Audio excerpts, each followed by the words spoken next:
Hi there everyone, thank you for joining me today.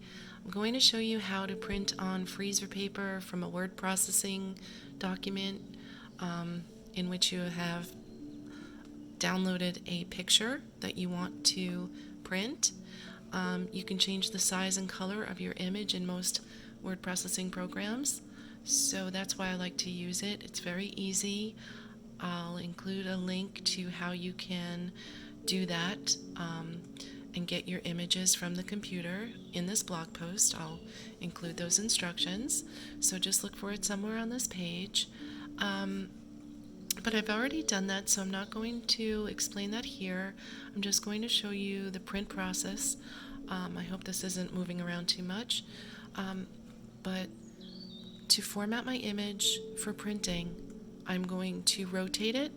So I click on my image, and then I click Format above, and then I go over here to rotate, and I click Flip Horizontal, because I want to have the opposite image print or the reverse image print for my rock, because I'm going to dry this face down into my rock so that the ink comes off onto the rock, sort of like a rub-on transfer.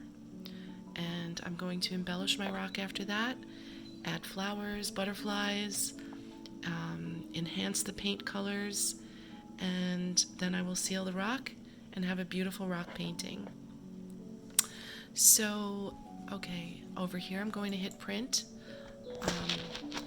I have my paper set up in my printer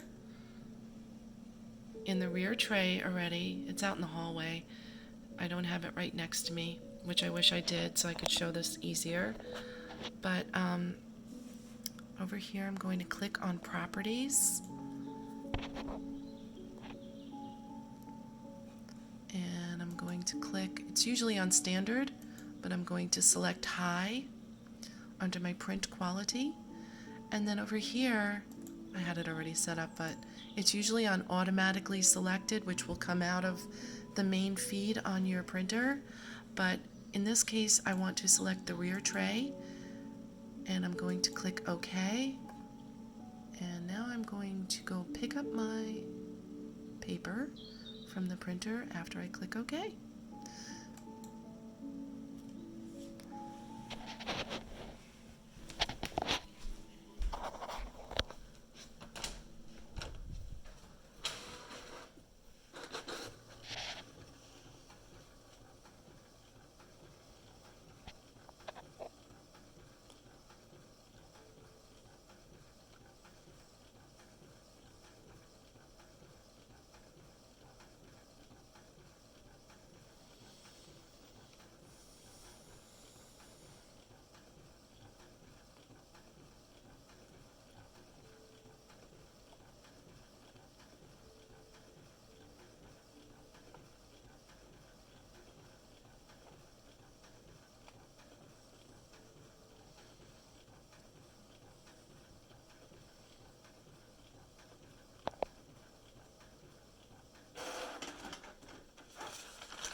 And there you have it, my freezer paper print.